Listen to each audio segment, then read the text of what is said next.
por la reposición del día miércoles, hoy jueves. Entonces, nosotros ya habíamos visto la capa de red anteriormente, el día lunes, ¿ya? Dijimos que obviamente en el modelo OSI viene siendo la capa 3, por eso es que se van a escuchar que los routers, ellos trabajan hasta capa 3 porque hasta aquí llegan. Habíamos dicho anteriormente que esta capa tiene dos funciones principales: direccionamiento y enrutamiento. Esas son las dos principales. Direccionamiento dijimos que es saber la ubicación del destino y enrutamiento es saber cómo llegar a ese destino. Esa es la diferencia. Obviamente dijimos también que a la PDU de esta capa se le llama paquete, ya no se le llama trama como en el anterior. En el anterior, la capa de enlace de datos, a la PDU se le llamaba trama, aquí se le llama paquete. Por eso les digo, son palabras claves que ustedes al momento de hacer las preguntas tienen que saber de qué trata.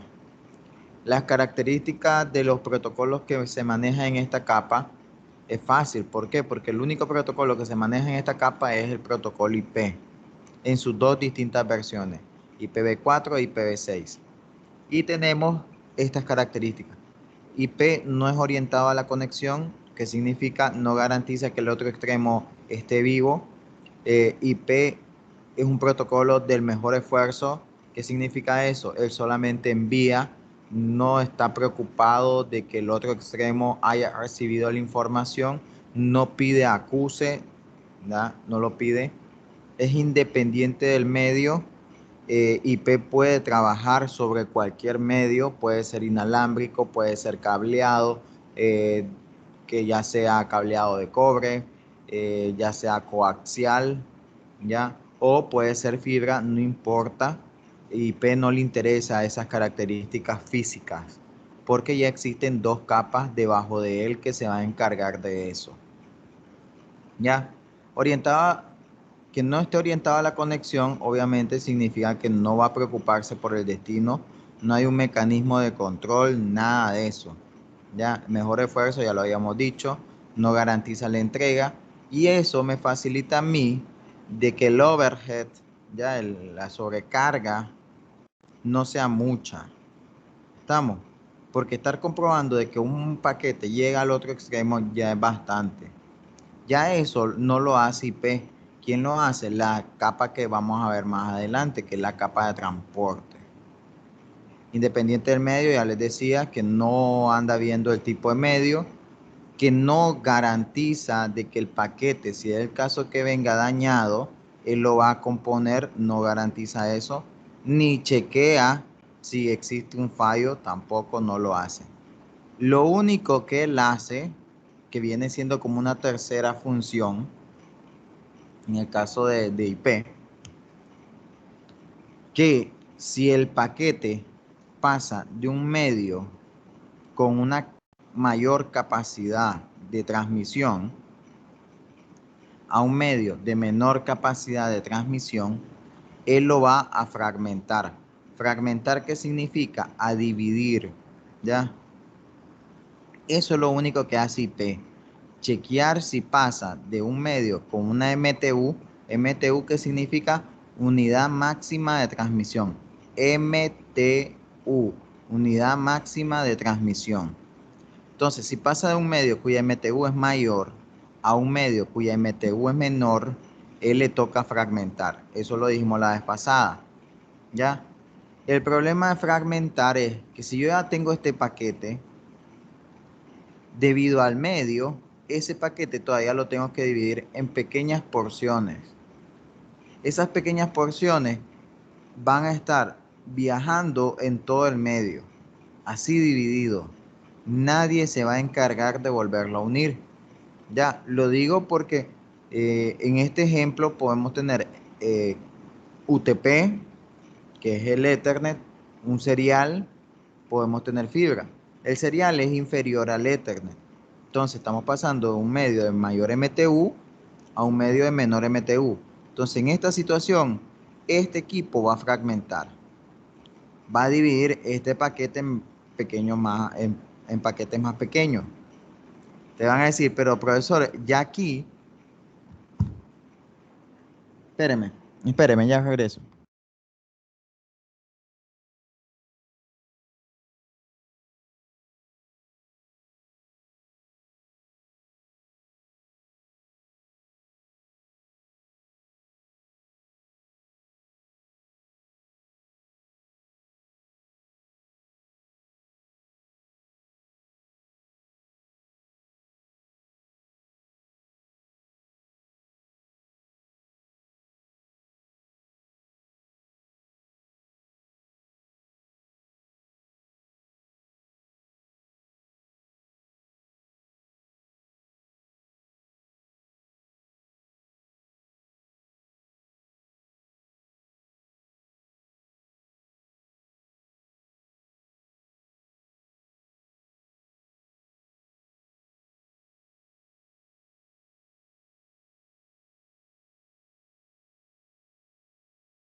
Ok, disculpen, ya regresé.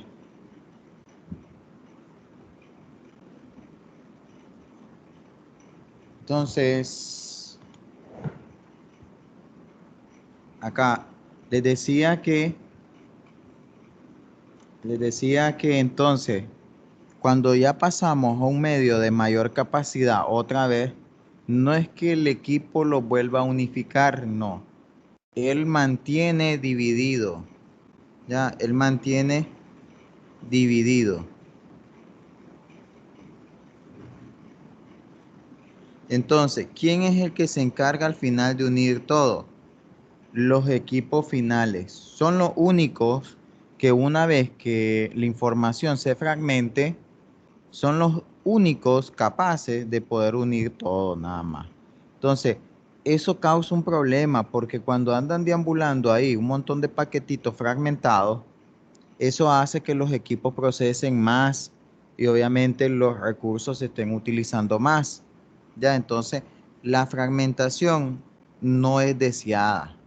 Ya, ahí nos vamos a dar cuenta más adelante que en el caso de IPv6 la fragmentación no se da. No existe la fragmentación como tal. Ya, ese es algo que viene a solventar IPv6 en el caso de IPv4 con respecto a IPv4. Ya, esto es lo que les decía de la MTU, ¿oyeron? La MTU es la unidad máxima de transmisión. Es por así decirlo el throughput del medio. ¿Ya? El throughput del medio. Entonces, miremos acá. En el caso del paquete IPv4, ya esto lo vimos, lo voy a pasar un poco rapidito. Vemos que el encabezado es bastante grande. Tenemos lo principal, la dirección IP de origen, dirección IP de destino. Tenemos la versión, que significa que si es IPv4 o IPv6. Tenemos el tamaño del encabezado, cuánto pesa todo esto, que el máximo son 20 bytes. Tenemos estos tres campos que son para, les decía, calidad de servicio. El tamaño total, ¿qué significa tamaño total? Es el encabezado más la data que viene de las capas superiores. La identificación es otro campo. El flag, la bandera, que más adelante vamos a ver que ahí va a estarse dando los famosos acuses de recibo. un campo donde está el fragment offset. ¿Qué significa? Este campo se utiliza cuando la capa ha decidido fragmentar, ¿ya? Nos vamos a dar cuenta que como es IP el que fragmenta, el que va a dividir, ¿cómo sabe IP la forma de ordenarlo o llevar una secuencia? ¿Ya? ¿Cómo sabe? Lo sabe de esta manera. Al momento de fragmentar, él le pone un número, ¿ya? Un numerito. Entonces, ese número, él lo asigna acá en el fragment offset. El TTL, el TTL es otro parámetro, es un valor numérico máximo 255 que se le da al paquete para que él se vaya decrementando cada vez que va pasando por un equipo capa 3, ¿ya? Si él pasa el paquete por un equipo capa 3, él le quita 1. Si el paquete de tantos saltos que ha dado llega a 0, ese último equipo que ha visto que el paquete llegó a 0 y todavía no ha logrado llegar al destino, ¿qué hace con ese paquete que llega el TTL a 0? Lo elimina. Te van a decir, pero no llegó al destino. Sí, pero ya saltó tanto que ya era una distancia bastante grande y todavía no logró encontrar el destino, ¿ya? Entonces, ese es uno de los problemas acá de cuando los paquetes no encuentran el destino. La mejor manera de matar esos paquetes huérfanos es mediante TTL, ya el TTL. El campo protocolo me va a indicar qué protocolo se está utilizando en la capa de transporte. Puede ser TCP, puede ser UDP, puede ser ICMP, en el caso que fuese el PIN, ¿ya? Un checksum, pero este checksum no es para verificar toda la data, no, es solamente para verificar el encabezado, ¿ya?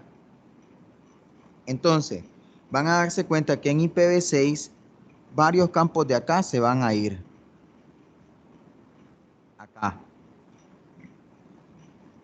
Acá el encabezado, la información que trae el encabezado IPv6 es más simplificado. No es pequeño, es simplificado. ¿Simplificado qué significa? Que trae menos campos. Traer menos campos significa que el equipo va a procesar menos, ¿ya? Entonces, máximo dice que puede tener 40 bytes. Por eso les decía, no es que sea más pequeño, pero es más simplificado. ¿Estamos? Entonces, ciertos campos del encabezado IPv4 se eliminaron de acá. Por ejemplo, las banderas, el fragment offset. Si decimos que en IPv6 no va a existir la fragmentación, entonces se tiene que ir ese campo de IPv4 y la parte del checksum header, ¿ya? El checksum header. ¿Cuáles son los nuevos? O comparémoslo. La misma dirección IP de origen y dirección IP de destino, ese campo lo mantiene. La única diferencia que en el caso de IPv6 son más grandes estos campos. Porque IPv4 tenemos 32 bits, pero en IPv6 ya no son 32 bits, son 128 bits. ¿Ya? ¿Qué más tenemos? En el caso del hop limit, este es el equivalente al TTL. Lo único que hacen es cambiarle el nombre, hop limit. Ya, el campo de versión se mantiene, es el mismo. Aquí me va a indicar si es IPv4 o si es IPv6. En el caso de IPv4, estos tres campos que eran de calidad de servicio de QoS, ahora se sustituye por uno solo y se le llama Traffic Class, ya, que tiene que ver con calidad de servicio. El siguiente salto, ahí nos vamos a dar cuenta que el siguiente salto va a ser igualito o el equivalente al protocolo, ya, al protocolo. Ahí me tiene que indicar si es UDP o TCP. El tamaño del payload. Eso significa todo el tamaño total, todito. Y el flow label, que es la etiqueta. Entonces, aquí se van a dar cuenta que ese flow label es una característica nueva de IPv6, ya que se le puede poner etiquetas. Ya, etiquetas. Entonces, miremos acá.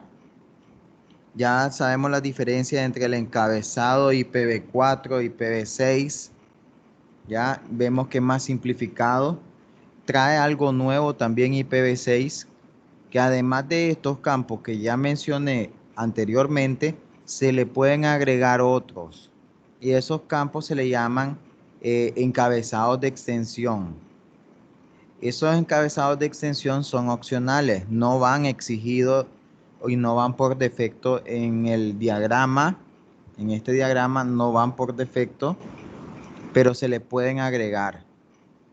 ¿Y de qué me sirve agregar más encabezado o más extensiones? Para darle más funcionalidades al protocolo IPv6.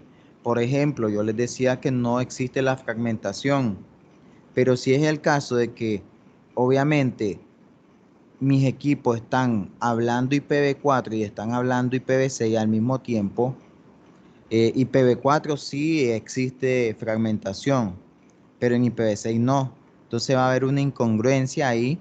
Entonces yo tengo que obligar a IPv6 a que se comporte como si fuera IPv4. Entonces yo le tengo que agregar un encabezado de extensión que le diga a IPv6 que sí permite la bendita fragmentación. Le puedo agregar encabezados de seguridad, le puedo agregar encabezados de movilidad, ¿ya? Y todo eso. Esto es extra, ¿estamos? No vienen por defecto, ¿ya? Entonces, miremos, ya hasta ahí fue lo que se vio la vez pasada. Aquí yo quedé. Ahora, ¿qué significa esto? Dice, ¿cómo hacemos que los hosts descubran la ruta o cómo le hacen? ¿Ya? Entonces, fíjense bien, en el caso de IPv6, aquí es completamente distinto a IPv4, completamente distinto. ¿En qué sentido? Les decía que IPv4 son 32 bits, IPv6 son 128 bits. Entonces, en IPv4 tenemos direcciones, tenemos varios tipos de direcciones en IPv4. Ya, hasta se los voy a hacer un blog de notas. IPv4 tenemos direcciones IP públicas. Estas son las direcciones que me da el proveedor de servicio de Internet para poder comunicarme con el exterior. Llámese Internet. ¿Ya? Estas direcciones son únicas en todo el mundo. ¿Ya? Únicas. No de únicas de transmisión, sino que son solamente una en el mundo debe haber con ese número. Esas sí son únicas. Tenemos las direcciones IP privadas, ¿ya? Que esas se pueden reutilizar, ¿ya? Entonces esas ya no son únicas. Estas direcciones IP privadas no pueden salir al exterior, no pueden, ¿ya? Por ejemplo, si ustedes están en su casa y se están conectando a través de un modem de esos modencitos router que da Claro o que da Tigo, lo que sea, obviamente el modencito, él tiene asignado una dirección IP pública, el modem, pero los equipos que se le conectan a él, ya sea cableado o inalámbrico, el equipo le brinda direcciones IP privadas. ¿Qué significa? Mi computadora va a estar recibiendo una dirección IP privada. Esas direcciones IP privadas se comunican de forma interna. ¿Cómo es eso? Si yo en mi casa hay 5 personas. Esas 5 personas que están conectadas al módem van a recibir 5 direcciones IP privadas y entre ellas se van a estar comunicando sin ningún problema. Si una de esas máquinas quiere salir al exterior, entonces, ¿qué es lo que hace? El equipo, él va a salir mediante la pública. Y para poder comunicarse, utiliza el protocolo llamado NAT, ¿ya? Que significa Network Address Translation. Eso significa NAT. ¿Qué es lo que hace NAT? Es tomar una dirección IP privada o varias y traducirla a una IP pública. Entonces eso es lo que hace el modemcito desde su casa. De los 5 equipos que tienen, esos 5 tienen IP privada, ¿ya? Y el modem, cuando ya detecta que alguna de ellas quiere salir al exterior, mediante NAT la traduce a una IP pública, que es la que le dio el proveedor. Y mediante la IP pública, él sale al exterior, ¿ya? Tenemos otra dirección que la utilizan las computadoras, que es el localhost, ¿ya? Que es esa que están viendo ahí, 127.0.0.1. El localhost se utiliza para hacer pruebas internas del stack TCP/IP, ¿ya? Por ejemplo, si ustedes están haciendo algún servicio, por ejemplo, un servidor web, un servidor FTP, un servidor DNS, lo que sea, ustedes pueden hacer pruebas con la 127.0.0.1 de forma local, ¿ya? Que yo le haga ping a esa dirección significa que mi stack TCP/IP funciona, pero no significa que yo tenga conectividad con una red al exterior, afuera, pues fuera, no significa. Solamente significa que me está sirviendo mi stack TCP/IP, ¿ya? Entonces, también Profe, tenemos algo, dime. quería preguntarle algo. Usted mencionó de que los routers que dan los proveedores de internet tienen direcciones públicas. ¿Existe Sí, algunos servicios que donde los routers sean privados? no. Bueno, es que mira, yo estoy refiriéndome al router que está con la frontera del proveedor. Ya dentro de tu red puedes tener lo que sea, switches, router y todo eso van a ser privados. ¿Ya? El único que yo estoy haciendo énfasis es con el de frontera. El de frontera, ¿quién significa? El que se conecta directamente con el proveedor. Ese es el único que debe tener direcciones IP públicas. ¿Ya? Pero ya dentro de la topología vos podés tener router, switches, todo lo demás, y ya eso es direccionamiento privado. ¿Me entendés? ¿Ya? Profe, ya, ya. Ajá. ¿A qué se refiere con traducir cuando está hablando de NAT? Que de una IP privada la traduce para que sea pública, con lo de NAT. Te doy el ejemplo. Te doy el ejemplo. Cuando un país va a una reunión de esas, por ejemplo aquí, que los países, los presidentes centroamericanos se reúnen. ¿Vos crees que va a ir Carlos Ortega a ir a hablar con los presidentes centroamericanos? ¿Vos crees que va a ir Carlos Ortega? No. ¿Quién va? Va el presidente. ¿Por qué crees vos que va el presidente? El representante ¿De quiénes? de ahí, del país. Del pueblo. ¿Sí o no? Sí. Ya, no va a ir Carlos Ortega. Ya, un fulano ahí no va a ir. Va el presidente porque representa al pueblo. Ya, no es que va a ir una manada a hablar con los presidentes, no. Va a ir Entonces, uno nada más. entonces Entonces, mire, a eso es lo que yo me refiero con traducir. En vez de que vayan un montón de direcciones privadas al exterior, no van a ir todas, va a ir uno. ¿Y quién va a ser? La dirección IP pública. Eso me refiero con traducir. ¿Ya? ¿Qué pasa? Sí, Cuando ya diciendo, viene la respuesta, tampoco ujú, es que esa respuesta le va a llegar a Carlos Ortega directamente, le va a llegar a la IP pública. Y de la IP pública, obviamente, le responde a las direcciones privadas. Es como que en esa reunión de presidente al final se haya tomado una decisión, no sé, supónganse, vamos a cerrar la frontera. ¿Quién es el que va a informar después de eso? El presidente le dice a los del pueblo, miren, hemos tomado una decisión, bla, bla, bla, que hemos decidido cerrar la frontera por la pandemia. Ahí está. ¿Ya? Pasa lo mismo igual con las direcciones.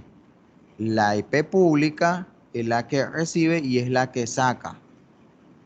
¿Ya? A eso es lo que me refiero con traducir, ¿me entendés? Al sí, sí, final, las direcciones privadas, ellas no salen al exterior. La única que sale al exterior es la pública. sí, sí, es que yo me había confundido en un momento de traducir porque creí que bueno, es que no sé si estoy equivocado, pues, pero Ujú. con representante se refiere al IP que se le asignó al modem, ¿no? Sí, Que es sí, a público. ese. Esa es la pública. Correcto, entonces a eso era, pues, pero me estaba confundiendo en el momento de traducir porque creía que de privada se traducía a una pública, pero utilizaba otra, para mí, pues cuando... No, es que al final es como lo mismo que te digo. No es que el pueblo, un representante del pueblo se lo va a volver presidente, no. Todas tus solicitudes del pueblo se las decides al presidente, pero al final, ¿quién es el que habla por eso? Es el presidente. Pasa lo mismo acá. Todo el tráfico que viene de la red interna de todas las direcciones privadas, no es que todo ese tráfico va a ir una por una saliendo, no. Todo ese tráfico se la pasan a la dirección pública y la dirección pública lo tira al exterior, pero el exterior ¿a quién mira? A la pública, no mira al privado que está adentro, ¿ya? Por Sí, eso mismo es que el privado no sale, porque al final nadie conoce el privado. ¿Ya me entienden? sí, sí, sí, lo entiendo. Gracias, profe. A veces se confunde esto porque a veces, por ejemplo, cuando miramos en la televisión de que dice, ay, han hackeado un sitio, ya, y uno dice, ¿cómo llegaron hasta mi computadora? Miren, no es tan fácil o que alguien diga, voy a atacar a la computadora de Carlos Ortega en la uni. Jamás van a poder hacer eso de afuera. ¿Por qué? Porque mi computadora tiene una dirección IP privada. Y llegarle a una IP privada no se puede, no se puede. Lo único que están haciendo es hablando con la IP pública, pero la IP pública nunca va a redireccionarte para querer fregarme a mí, ¿ya? La única forma es que mi computadora saque el tráfico nada más que yo estoy solicitando. Ahí más adelante vamos a ver cómo hace eso. Pero no es que crean que alguien puede llegar hasta la dirección IP privada dentro de una empresa, no.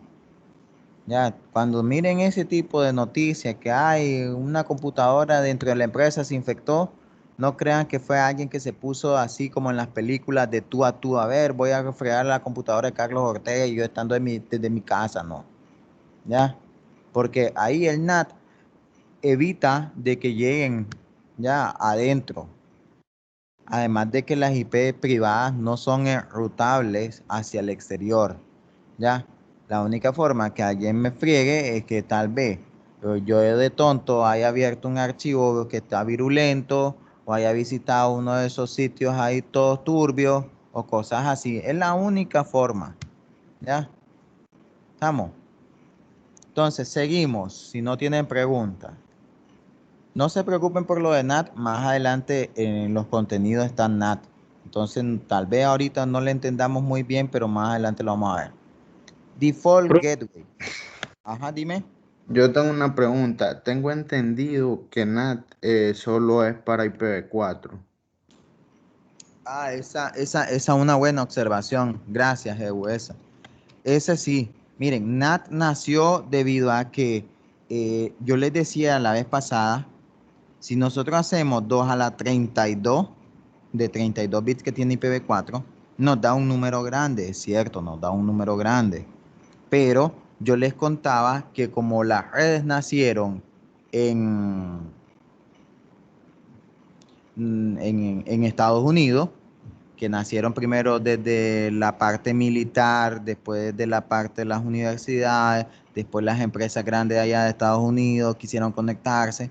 Todo eso nació así. El problema es que fue un desorden.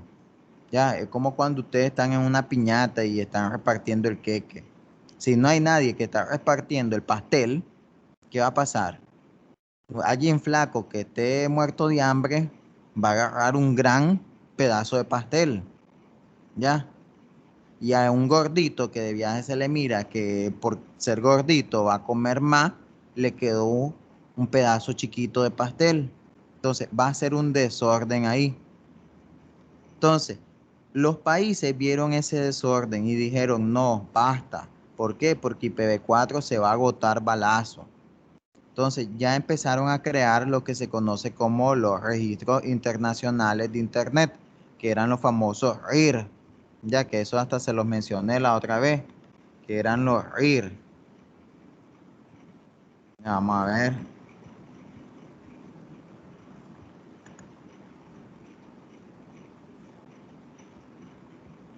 Bueno, voy a buscar la fotito, que la fotito es la que me sale más fácil. Estos eran los RIR. Estos son organismos que están en todo el mundo, que hay 5 en todo el mundo, que velan ahora por el direccionamiento IP. Ya, como al inicio fue un desorden, ya al final dijeron los países, no, tenemos que ordenar esto, ya, vamos a designar pedazos del pastel por regiones y crear un organismo regional que esté atento de ese pedazo de pastel y lo esté asignando según las necesidades de los países. ¿Qué significa? Por ejemplo, Arín. Arín corresponde a Estados Unidos, Canadá y la parte de Alaska, que también es Estados Unidos. Entonces a él se le dio un pedazo de pastel IPv4. Como ya sabemos, Estados Unidos y Canadá son países cuya población es gigantesca, donde son países de primer mundo, donde todo el mundo anda conectado o tiene un dispositivo que se puede conectar. Entonces, ya el pastel de IPv4 que se le asignó ya se le acabó, ya no hay, ¿ya? Entonces, debido a esas situaciones de que se agotan las direcciones, nació IPv6. IPv6 viene con un número más vulgar. ¿Por qué más vulgar? Hagan 2 a la 128 y eso es un montón de combinaciones, ¿ya? Ahora, no crean que IPv6 nació apenas se agotó IPv4 en algunos países. No, surgieron técnicas anterior de transición entre IPv4 y IPv6 que ayudaron a solventar un poco la parte del agotamiento IPv4. ¿Qué significa? Se dijeron, ok, tenemos pasteles de IP, pero ahora vamos a clasificarla en direcciones públicas y direcciones privadas. ¿Qué significa? Ciertos segmentos del pastel yo les voy a llamar privado. Y eso privado yo lo puedo repetir. ¿Cómo es eso? Supongamos acá en la uni o en su casa también. En su casa el módem les tira una dirección 192.168.1.0 o punto X, pongámosle al final. Esa dirección se repite en otra casa. Esa dirección se repite en otra casa. Esa dirección se repite en otra casa y así va.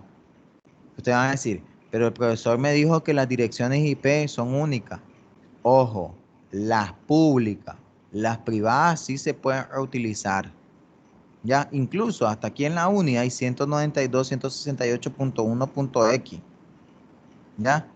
¿Por qué? Porque al final lo que está interno en la uni no tiene comunicación de lo que está interno en una casa o en otra empresa, ¿ya? Porque al final lo que se comunican de forma exterior son las públicas y esas no se tienen que repetir, ¿ya? El modemcito que ustedes tienen en su casa, ustedes tienen una dirección IP pública y esa es única en todo el mundo, ¿ya? Incluso la UNI tiene una que ustedes fácilmente con un sitio llamado Who is my IP o, perdón, What is my IP, ¿ya? What is my IP, ¿cuál es mi IP? Y ahí les dice, miren, la de la UNI, la IP pública, miren que hasta Google la clasifica bien. La IP pública es 165.98.144.92.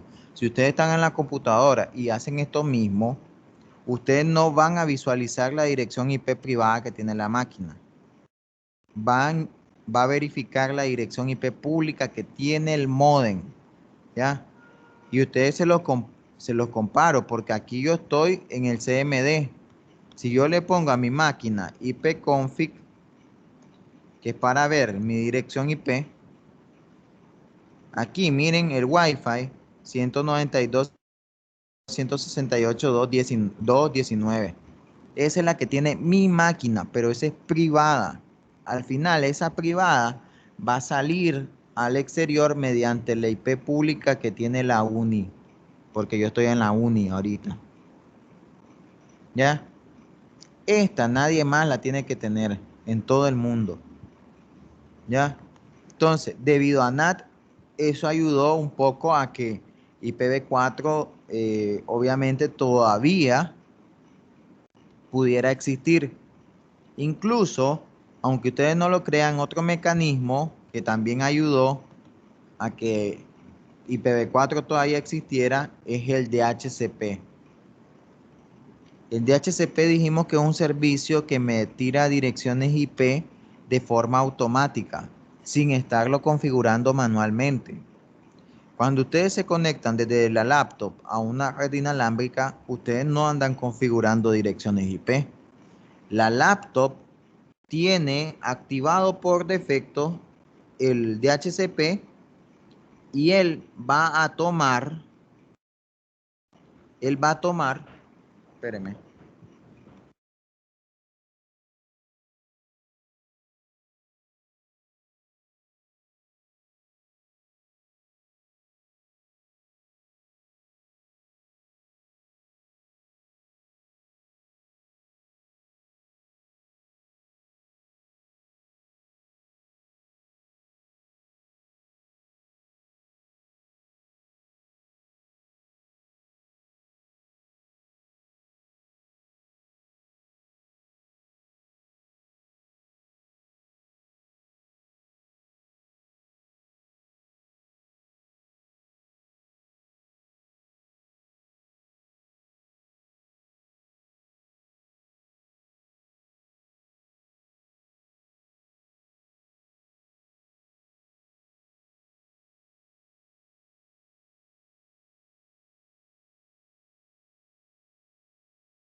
Ahí disculpen, es que me vino la de limpieza. Ok, entonces, ¿dónde estábamos? Ok, les decía que para que no se acabaran las direcciones IPv4 surgieron lo que es NAT, lo que es DHCP, pero escuchen bien, este es un DHCP que lo utilizan los proveedores, pero para direcciones IP públicas. ¿Cómo es eso? Por ejemplo, si ustedes apagan su módem en su casa, obviamente esa dirección no crea que está fija, ¿ya? Esa dirección se le puede asignar a otro equipo que está funcionando o que apenas está entrando a funcionar.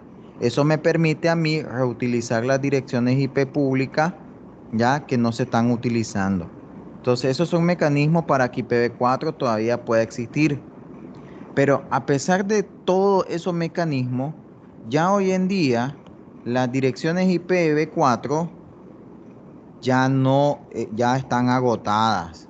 Ya están agotadas. Por ejemplo, ARIN ya no tiene, RIPNCC ya no tiene, la parte de APNIC ya no tiene. Si lo único que tenemos todavía son LACNIC y la parte de AFRINIC. Ya, y eso que LACNIC ya dijo que ya no está asignando segmentos IPv4, ya no. Ya asignó todito. Cuando digo que asignar es que, por ejemplo, Nicaragua. Dentro de Nicaragua hay diversos proveedores. Llámese Claro, llámese Yota, llámese Cutel, llámese lo que sea. Cada proveedor le puede solicitar un pedazo del pastel IPv4 al ACNIC. Entonces, ya cada proveedor aquí en Nicaragua y en todos los países que pertenecen al ACNIC ya se le han asignado. ¿Ya? Algunos, en el caso de Brasil, ya incluso ya tienen IPv6. Ya. Y eso lo podemos ver acá. Y Profe, vamos a una entrar consulta, aquí. ¿Cómo? una pequeña consulta. Dime. Bueno, usted está hablando que cuando nació IPv4 se distribuyó en forma de pastel, pero ¿qué porcentaje de cada región toma esa porción de pastel? ¿Para cada región esa porción es exacta o una región tiene No, más es que que otra? va a depender de la cantidad de población que tenga el país o los países que conforman la región, ¿me entendés? Por ¿Ya? ejemplo, supongo que, por ejemplo, en el caso de Asia, que tiene a Rusia y a China, un montón de población, tiene más, me imagino yo. Sí, y aunque no creas, a pesar de que se asignaron bastante en esos países o en esas regiones, ya se han agotado, ya se han agotado. Entonces, ya ellos ya están utilizando IPv6, ¿ya? Y obviamente, como ya ahora los registros internacionales ya están bien constituidos, ya el pastel de IPv6 ya por lo menos ya no está empezando desorganizado a como comenzó IPv4. Entonces, por ejemplo, Google tiene una página donde se muestra las estadísticas de IPv6, ya la cantidad de cómo los países están. Los que están en verde son los que ya altamente están implementando IPv6. Miren, la mayoría es Alaska, Estados Unidos, México, Brasil, la parte de algunos países de Europa. Ustedes van a decir a la grande, pero ¿y esto? ¿Qué pasó? Todavía no. Obviamente no, porque volvemos a decir, el pastel de IPv4 fue grande en esta región y todavía tienen. Tienen en el sentido de que no han acaparado bastante porcentaje de IPv6. Y miren África, es poco lo aparte de IPv6, no tienen nada, porque obviamente en esos países es peor. Ya, no hay mucha gente conectada. Ya, no hay mucha gente conectada. Miremos acá en Brasil, dice que está la adopción de IPv6 es el 37,82%. Ya, es uno de los países a nivel de habla hispana, pues aquí, aquí de esta parte de Sudamérica, que ha adoptado eso.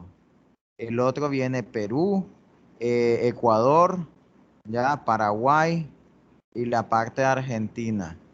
En Nicaragua, si ustedes se fijan, estamos más blancos que al saber qué, miren, 0.14%, y al saber quiénes son los que están utilizando, porque incluso los proveedores ni ellos mismos están haciendo pruebas, ya.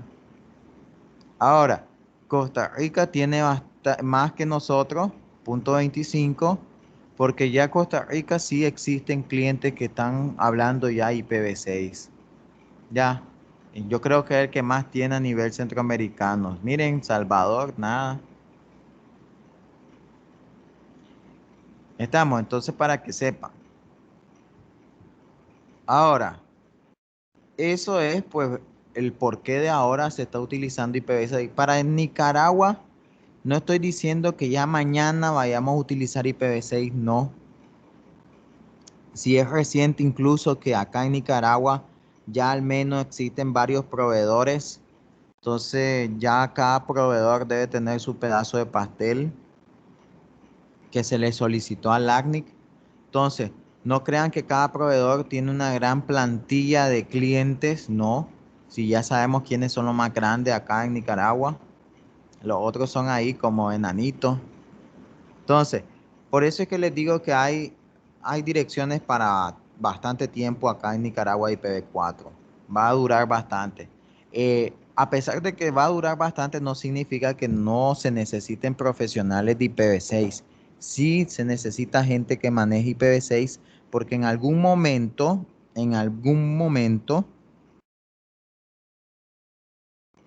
los proveedores tienen que hacer la transición, ¿ya? Y así como dice Oscar, pueden existir mecanismos de transición, ya sea que se traduzca de IPv4 a IPv6 o viceversa, o de que se hable doble. ¿Qué significa doble? Que se pueda hablar tanto IPv4 como IPv6. Sí se puede, Oscar, se puede hablar tanto IPv4 como IPv6, ¿ya? Eso se le llama dual stack. Dual stack. Ya, eso lo vamos a ver bastante cuando miremos NAT, no se preocupen. Ahora, la parte del gateway que les decía acá, recordemos que yo les decía dirección IP pública, dirección IP privada, localhost, que es para saber si eh, nuestro stack TCP/IP funciona de manera local, entonces ahí está. Pero también tenemos el gateway. ¿El gateway qué es? El gateway es el IP que tiene la interfaz de red del router, ¿ya? Y es el router el que está en nuestro segmento. Entonces, cuando nosotros internamente dentro de la LAN queremos comunicarnos con otra máquina dentro de la misma LAN, no necesitamos llegar a capa 3. Ya eso lo vimos en lo anterior, que basta y es suficiente con capa 2. Pero si ya mi equipo quiere hablar fuera de ese segmento, yo necesito un gateway. Necesito un gateway. Entonces ahí se van a dar cuenta, cuando ya el destino está fuera de ese segmento, ya necesito un gateway. ¿Ya? Ahora, lo que pasa aquí, miren, esta es la red local. Si esta PC con esta PC quiere comunicarse entre ellas, no necesitan un gateway. Pero si ya esta PC quiere comunicarse, por ejemplo, con una red remota, llámese internet, llámese otro segmento, eso ya ahí necesita un default gateway o una puerta de enlace predeterminada. Tengan cuidado, eh, la traducción es puerta de enlace predeterminada, pero acostúmbrense más al término de gateway, default gateway. ¿Estamos? En el caso de IPv6, más adelante vamos a ver que IPv6 tiene 4 tipos de mensajes, pero ahorita no los voy a mencionar porque los puedo confundir. Ya. Los equipos capa 3 que estamos hablando, que son de la capa de red, son similares a los switches. ¿En qué sentido? el switch tenía una tabla de dirección MAC. Ahora aquí el router tiene una tabla de direcciones IP. ¿Ya? Escuchen bien, en el switch es una tabla de direcciones MAC y en el router es una tabla de direcciones IP. ¿Ya? Las tablas de direcciones IP funcionan igualitas como las MAC. ¿Qué significa? Cuando le llega un paquete al router, lo que hace el router es tomar la IP de destino y la compara con lo que él tiene dentro de su tabla. ¿Ya?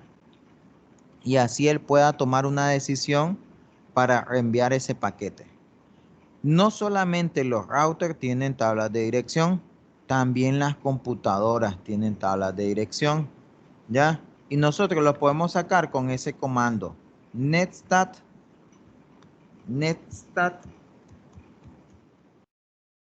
-r. Miren, ahí está. Ahí está, miren. Ahí me dice las direcciones que mi equipo ha trabajado. Miren. Como obviamente estoy en una red interna, por eso es que van a ver si bastante 192, 168 y eso. Ya, bastante. Esta que dicen de IPv6, no crean que acá en la uni hay IPv6, no. Ellas aparecen porque tengo programas de virtualización. Y los programas de virtualización vienen activos lo que es el IPv6. Entonces ahí se van a dar cuenta que tanto los programas de virtualización tienen IPv4 y IPv6. Entonces hace creer a mi máquina como que hay comunicación con alguien que esté hablando IPv6. ¿Estamos? Ahora, yo no puedo visualizar direcciones IP públicas acá porque obviamente mi máquina solamente está de forma interna. ¿Qué significa? Solamente va a haber direcciones IP privadas. ¿Quién es el único que va a ver direcciones IP públicas?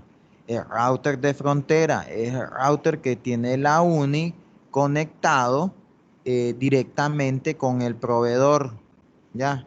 Ese sí, si yo le voy a dar allá un comando para ver la tabla, él sí obviamente me va a mostrar las direcciones IP públicas. ¿Estamos? Profe, una pregunta, profe. Ajá, dime. En el caso de que se conecte directamente, no hay un modem, ya sea, pues, usted sabe que normalmente ponen, no sé si es como un decodificador, no sé qué será, pero antes del modem ponen otro aparatito, pues, pero se puede poner de un solo para la computadora.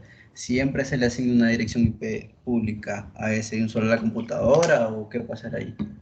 ¿Cuál aparatito te referí? No, Entonces, no sé. bueno, en mi caso, que es Cutel, viene, está Ah, pero es que vos venís de fibra, no. sí, pero es que Y está, tiene bueno, fibra. está, Acordate que la fibra, si, si en verdad tenés un módem que tiene una interfaz de fibra, la fibra se conecta directo. Pero si tu módem no tiene una interfaz de fibra, lo que ellos utilizan es, ¿cómo que se llama? Un transceiver. El correcto, transceiver, eso. el transceiver lo que hace es pasarte de fibra a UTP nada más. Correcto, pero ¿qué pasa ahí con la dirección IP si lo conecto directamente? ¿También me va a asignar directamente solo una a la máquina Va a pública? depender bastante del proveedor. Si el proveedor, la forma como se está comunicando con el módem, tiene autenticación, no creo que se te conecte. ¿Ya? Ya lo he conectado, es ¿Ya? que eso lo hago cuando no quiero que nadie esté conectado y quiero estar No, utilizando por otra eso, red. si el proveedor tuviera autenticación, no se te conecta. Pero si no tiene autenticación, vos me decís que ya lo has probado y Sí, te ha dado conexión. sí. Entonces ahí fijo te va a asignar la dirección IP pública. ¿Me Bueno, entendés? sí. Ahora, hay que tener cuidado con esto de los proveedores. A veces son engañosos. No sé si ustedes se acuerdan que, claro, y cuando estaba Movistar, tenían estos modencitos USB. ¿Se acuerdan? Unos Sí. modencitos USB que Venía con un parecían chip. memoria USB y que se le podía poner un chip, creo.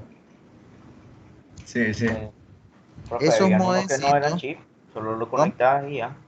No, si tiene, bueno, hay unos, Siempre han Sí, en traído mi caso chip, yo que tal ocupé vez con nunca chip. los destapaste. Sí, en mi caso yo ocupé con chip. Sí. Todos traen chip.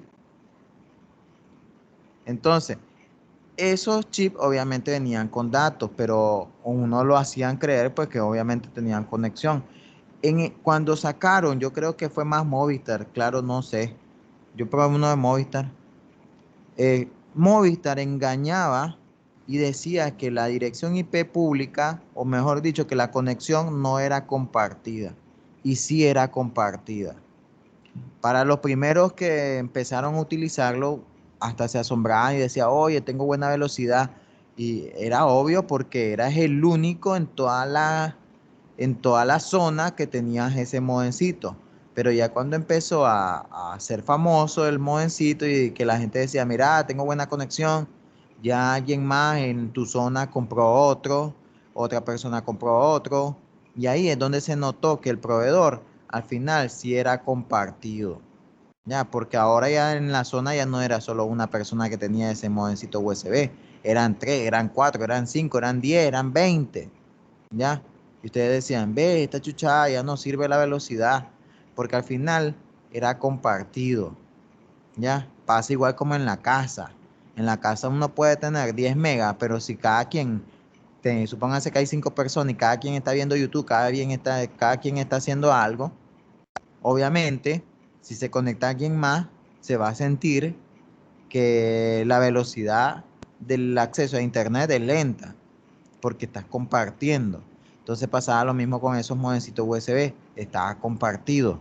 Al final, el servicio que te vendía el proveedor no era dedicado, no era una IP pública fija para vos, sino que ellos tenían una especie de NAT interno ahí que solamente todos los modencitos salían a través de una IP pública. ¿Ya? Hasta lo podían notar con estos sitios de descarga. ¿Qué significa? Por ejemplo, ¿han visto esos sitios que te dan restricciones al momento de descargar archivos? Que te dice, mira, ya has descargado 500 megas, ya has descargado, no sé, 10 gigas, ya no puedes descargar, necesitas esperar hasta que pase el día, ya, o ya se te ha agotado la cuota de transferencia, algo así que le ponen. Entonces, cuando era compartido mediante esos modems, tal vez ustedes no descargaban de ese sitio. Y ahí cuando se querían conectar a descargar de ese sitio, ya les decía, ya has agotado tu cuota. Y vos decís, yay, pero yo no he descargado. Obviamente, uno no ha descargado, pero como era compartido, alguien más que estaba compartiendo esa dirección IP ya había descargado. Entonces, a la persona que no había descargado le sale el mensaje. Y ahí uno se daba cuenta que al final el servicio era compartido. ¿Ya? Hay gente que decía que no, que solamente en las noches era bueno. Obviamente, ya, supónganse de 20 personas, tal vez vos eras el único loco que te conectaba a las 3 de la madrugada a descargar. Obviamente ya ahí menos personas iban a estar conectadas. Ya, ahí sí vas a sentir la velocidad. ¿Estamos? Preguntas. Vamos a seguir. Les decía que los equipos capa 3 tienen la tabla de enrutamiento, que lo que almacena son las direcciones de red de los segmentos que él conoce. Aquí va a diferir un poco en el caso de los switches, que dijimos que los switches la tabla solamente lo hace con los equipos que tiene directamente conectados. Aquí no. Aquí el router tiene que conocer todita la topología, toditos los segmentos. Aquí sí el router conoce todo, ¿ya? Porque es necesario que el router sepa hacia dónde reenviar el paquete en caso de que no se encuentre directamente conectado a ellos, ¿ya? Y entonces ahí vamos a ver que la tabla de enrutamiento dice la dirección del segmento y cuál es la interfaz por donde la ha aprendido. Por ejemplo, aquí dice la 10.1.1.0. Estoy aquí, miren, estoy en router 1. Esta es la tabla de enrutamiento del router 1. Dice que la 10.1.1.0 pleca 24, que es este segmento, este de acá, dice que la aprendió vía router 2. Entonces, supóngase que esta computadora le va a enviar un paquete a la 10.1.1.10, router 1 lo recibe, router 1 lo compara y dice, yo aprendí una dirección que empieza con 10.1.0, pero yo no la tengo directamente conectada. Alguien más me enseñó esa dirección. ¿Quién fue? Router 2. ¿Y por cuál interfaz? Por la gigabit 0, pleca 0, pleca 1. Ya. Aquí solamente dice vía R2, pero en la tabla de enrutamiento ya la completa le va a indicar cuál es la interfaz a la donde tiene que, hacia donde está conectado router 2. Le llega router 2, la tabla de dirección es distinta. Ya esa 10.1.1.0 ya no va a decir vía R2, sino que va a decir vía el nombre de esta interfaz, dando a entender que la tiene directamente conectada. Estamos, entonces, ya sabemos que router es un equipo capa 3, ya sabemos que router tiene una tabla de direcciones, ya sabemos que router es distinto al switch, él sí aprende todito, pero ahora tenemos que saber que existen tres tipos de rutas que podemos encontrar en esa tabla. Las directamente conectadas, que son aquellas que físicamente tiene el router conectado, por ejemplo este tiene ¿cuántas direcciones? ¿Cuántos segmentos? 1, 2.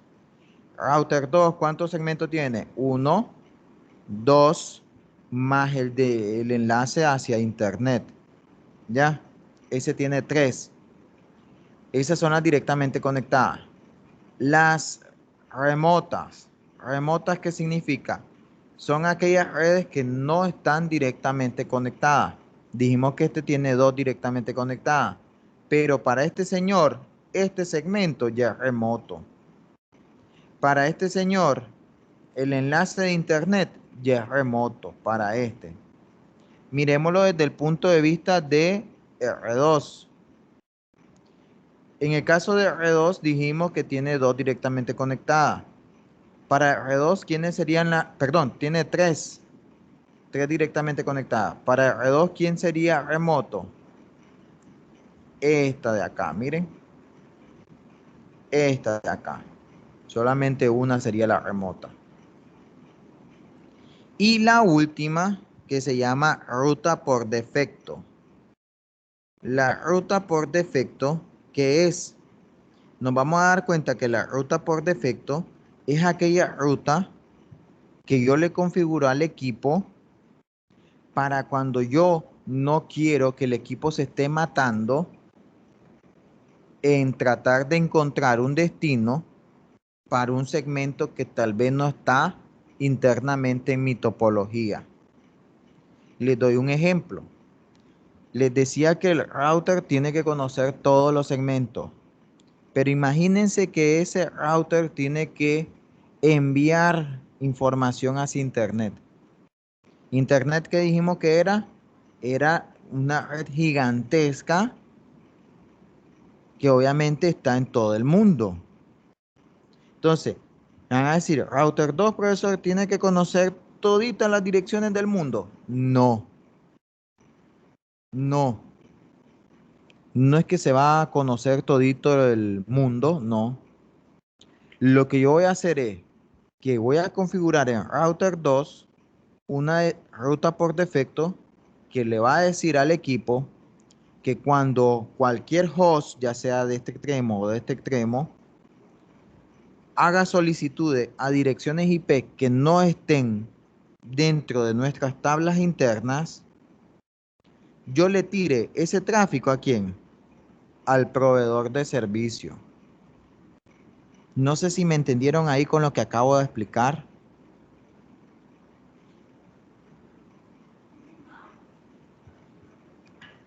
¿Entendieron?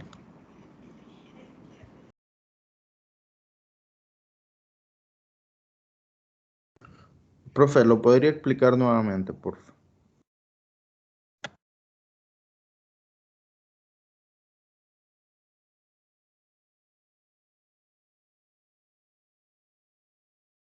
Espérame 5 minutos.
Ok, perdón, es que como les digo, ha estado viniendo la señora de limpieza. Entonces, miren, explico de nuevo, ya para terminar acá el tema, porque ya vamos a terminar. La ruta por defecto se utiliza para configurarse en el equipo cuando el tráfico que le llega al equipo, eh, el destino no está dentro de los segmentos internos.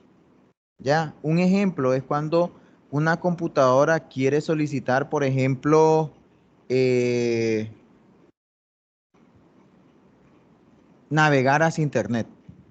Ya, ustedes saben que, por ejemplo, si yo quiero visitar la página de Google, Google no está dentro de la uni. Google está dentro de un servidor que puede ser en Estados Unidos o en cualquier otra parte del mundo. Entonces ya eso es externo. Entonces, Router 2 no es que conozca dónde está Google o dónde están todos los sitios web del mundo, no. ¿Ya? Entonces, cuando a este router le llegan paquetes cuyo destino no está aquí adentro, ¿qué va a hacer Router 2? ¿A quién se lo va a tirar? ¿A quién se lo va a dar? Se lo tiene que enviar a quién, al proveedor. Entonces, la única manera de decirle, te lo voy a enviar a vos, es crear una ruta por defecto. ¿Ya? Entonces, cualquier tráfico desconocido para mi red, se lo voy a tirar a quién, al proveedor. Que se mate el proveedor en tratar de encontrar ese destino. Si existe el destino, obviamente lo va a encontrar. Si no existe, lo que voy a recibir es que me va a mandar un mensaje ahí, destino inalcanzable o no encontrado. ¿Ya? Entonces, la ruta por defecto es eso, un mecanismo de configuración en el equipo para ayudar de que cualquier tráfico desconocido se lo tiremos al proveedor. ¿Ya? Te van a decir, ¿cómo le hace el proveedor? El proveedor lo hace porque hace lo mismo. El proveedor pequeño, local, se conecta a uno regional, después regional se conecta al grandote y después del grandote se conecta con otro grandote y así va. Ya, entre distintos proveedores están interconectados. Entonces, ellos se van a ir pasando la pelota y a más de alguno tiene que conocer ese destino. ¿Ya? Entonces, si lo encuentra, lo notifica. Si no lo encuentra, también lo notifica, pero les va a mandar un mensaje o una pantalla ahí que dijo que va a decir destino inalcanzable o no se ha encontrado o dejó de existir el sitio web. ¿Estamos? ¿Entendiste, GU? Sí, está bien. No se preocupen porque igual Esto lo voy a seguir repitiendo una y otra vez. Ya, no crean que esta es la única vez que vamos a tener esto. Ya, entonces, ya sabemos que hay tres formas de que aprenda la ruta: de que esté directamente conectado al equipo, de que sea de forma remota o que yo le diga al equipo, mira, todo el tráfico, tirarlo al otro lado. ¿Qué más podemos tener?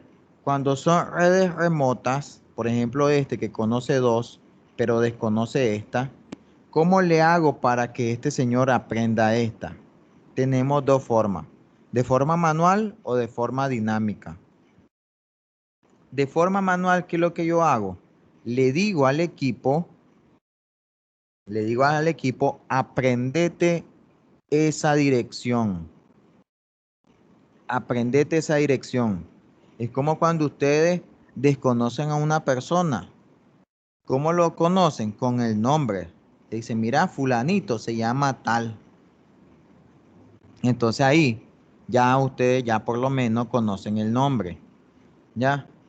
Y obviamente no solamente es el nombre, también le dicen cómo es la persona. En este caso el equipo, ustedes le dicen el nombre del segmento, la dirección del segmento y hacia dónde yo lo debo tirar. ¿Cómo es eso?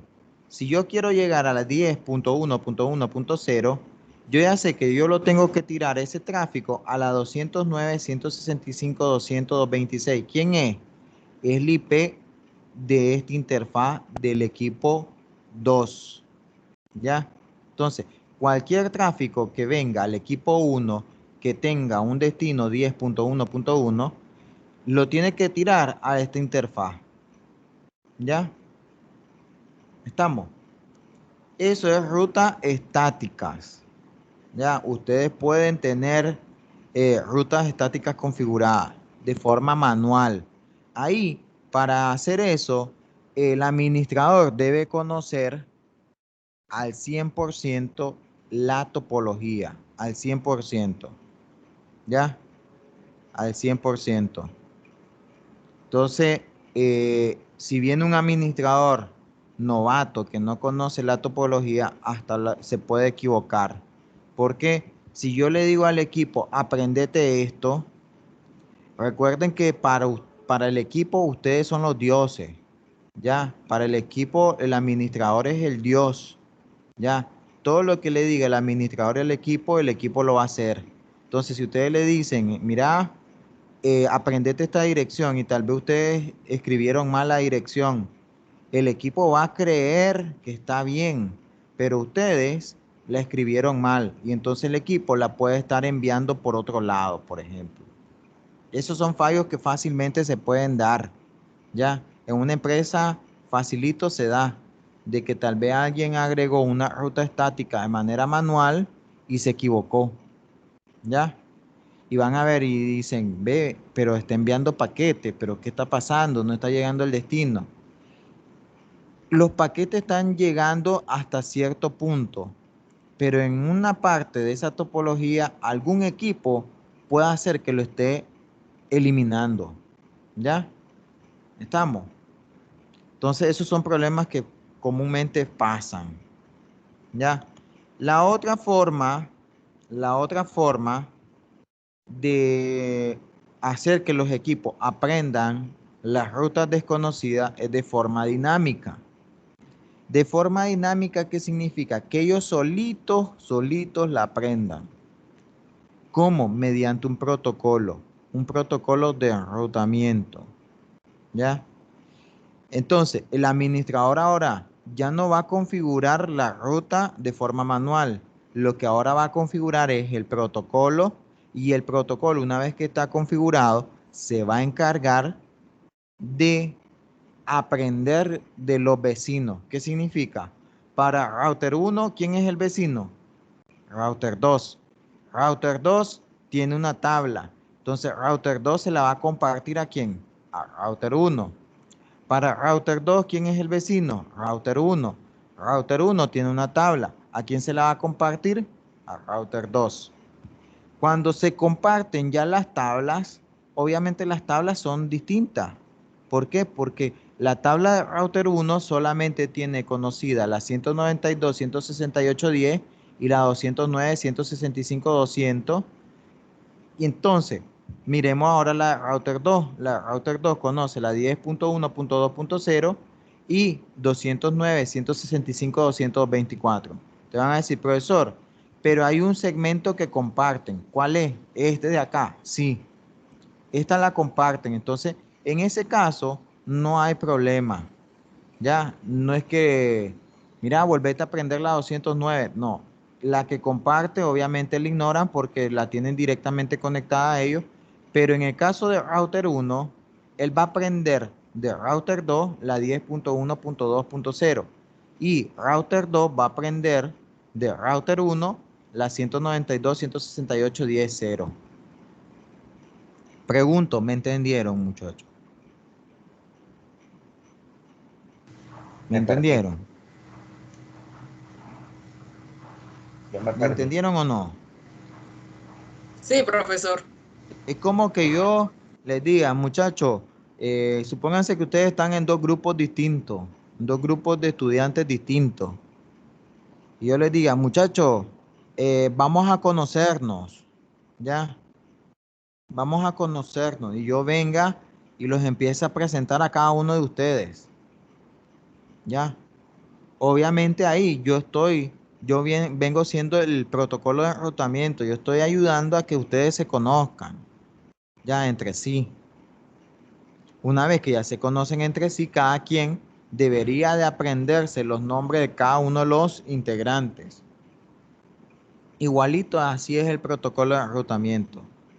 Ya, y si lo ponemos más como el escenario, es como que yo, Carlos Ortega, profesor de la uni, ahorita yo tenga ustedes como grupo de estudiantes y viene otro profesor de otra carrera, si quieren, no sé, computación, ya, con otro profesor y el otro profesor viene con el estudiante. Entonces, nosotros los profesores somos los equipos capa 3, ¿ya? Yo solamente conozco a mis estudiantes, el otro profesor solamente conoce a sus estudiantes. Queremos que los estudiantes que se conozcan entre sí, obviamente vamos a reunirlos y que se presenten, ¿ya?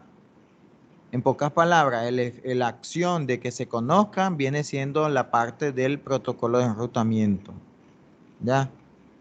Ya ustedes cuando se conocen todos los nombres de todos los participantes entre sí, ¿eso a qué viene siendo? A que ustedes han completado la tabla de enrutamiento, ¿ya? En pocas palabras, eso es.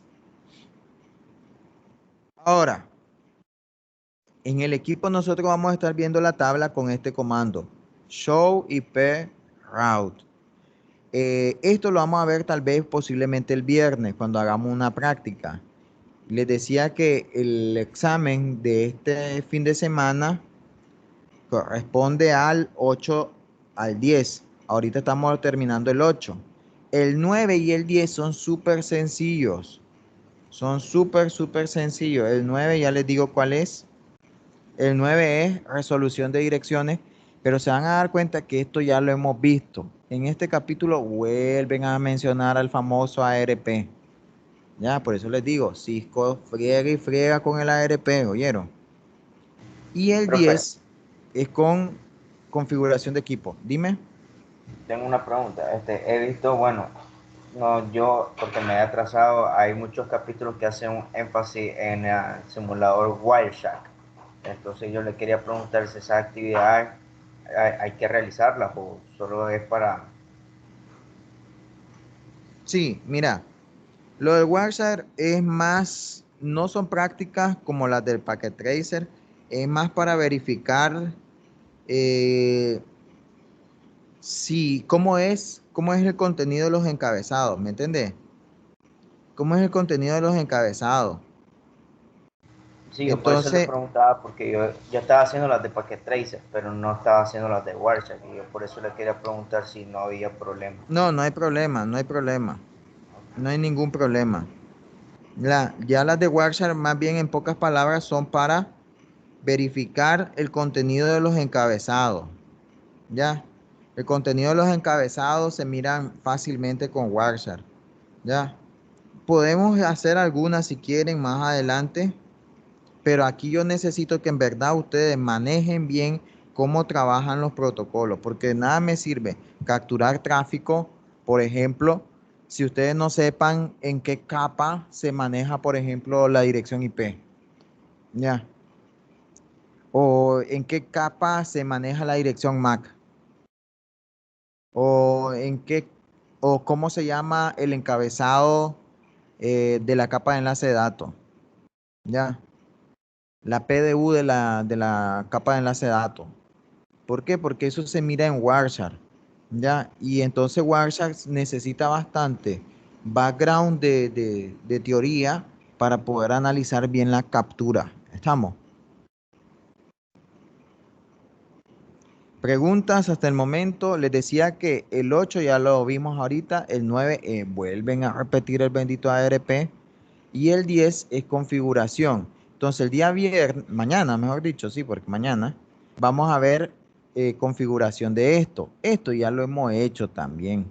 Es súper sencillo. Aquí lo vuelven a repetir, solamente que le dedicaron un capítulo más. Ya, pero vamos a hacer la práctica, no hay problema. Ya, para que lo vuelvan a ver y para cuando hagan el examen este fin de semana, que es súper sencillo, este es sencillo, como les digo, es súper sencillo, pues se acuerdan de los comandos. ¿Estamos? Profe, Entonces, una pregunta. dime. Este módulo que estamos viendo es bastante teoría, pero los otros dos módulos son más prácticos, ¿verdad? Sí, sí, eso yo se lo había mencionado desde el inicio, que en el caso de Cisco, el CCNA, cualquiera lo puede llevar, cualquiera. Les decía que incluso mi vecino lo puede tomar porque si ustedes se fijan, lo lleva de la mano, lo lleva de la mano. Ya, entonces, aquí, ustedes que hayan visto la clase de redes, yo creo que son pocos los que no la han visto, se van a dar cuenta que es lo mismo que ya ustedes vieron en la clase de redes, solamente que un poco más digerible, porque está escrito, obviamente, ¿ya? Eh, Tal vez algunas palabras técnicas logren confundir, pero al final es súper sencillo. Si uno la vuelve a leer una y otra vez, le vuelve a captar fácilmente. ¿Ya? Se los digo porque en la plataforma está más detallado. No es lo mismo que yo les diga, muchachos, a ver, les voy a pasar todas las diapositivas y ese va a ser el curso. Ahí sí va a ser un poco más difícil, porque recordemos que una diapositiva no es lo mismo que el contenido de un libro, no es lo mismo que el contenido de un curso. La diapositiva al final que es un resumen de ese contenido, pero un resumen super ultra light, ¿ya? Estamos. Por ejemplo, acá lo de la ARP yo se lo puedo explicar gráficamente, lo de la tabla se lo puedo explicar aquí. Pero allá en la plataforma se lo explican escrito, se lo explican con otra gráfica, se lo vuelven a explicar con videitos, se lo vuelven a explicar enviándoles direcciones, porque no sé si ustedes se han fijado en la plataforma, les mandan enlaces para que ustedes aborden más el tema. Y son enlaces de Cisco o de otros sitios para que ustedes lo vayan a ver. ¿Ya? Por eso es que yo recomiendo la plataforma. Estamos. ¿Preguntas hasta acá? Yo creo que ahí quedaríamos el día de hoy. Esto lo vamos a ver en la práctica. ¿Preguntas? No, maestro, por lo menos por de mi parte no. Entonces mañana los espero a la misma hora. Eh, Espero que tengan instalado el Packet Tracer, que no lo hayan eliminado. ¿Ya? Que no les dé problema. Ya saben que con su cuenta pueden descargar el Packet Tracer sin ningún problema. ¿Ya? Incluso yo creo que ya sacaron la nueva versión. No es necesario que la instalen. No es necesario que la instalen. A veces cuando uno instala algo que está recién salido, es posible que dé problemas. Entonces yo no recomiendo instalar la última versión. Ya, esta versión, ¿cuál era? Ay, no me sale.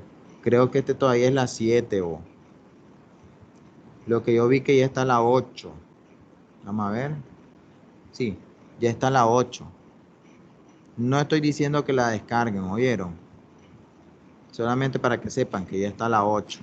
No, mire, la otra semana vamos a terminar a esta hora. Es que, bueno, recuérdese que el IES comienza clase el lunes, que pues ya me toca por la tarde para más o menos acomodarme en ese. Ah, sí, eso es lo que vamos a ver para la gente que está en el IE. Más o menos, ¿como a qué hora quieren que termine entonces? ¿A las 11 o cómo? 11:30, profe, 11:40 lo más. Ah, pues Sí, sí, 11:30 también. a esta hora yo estaría terminando. Sí, 11:30 estaría bien. A esta hora, no hay problema. Entonces ahí quedaríamos, muchachos. Buenas tardes. Buenas tardes, profe. Ok, ok. Buenas tardes.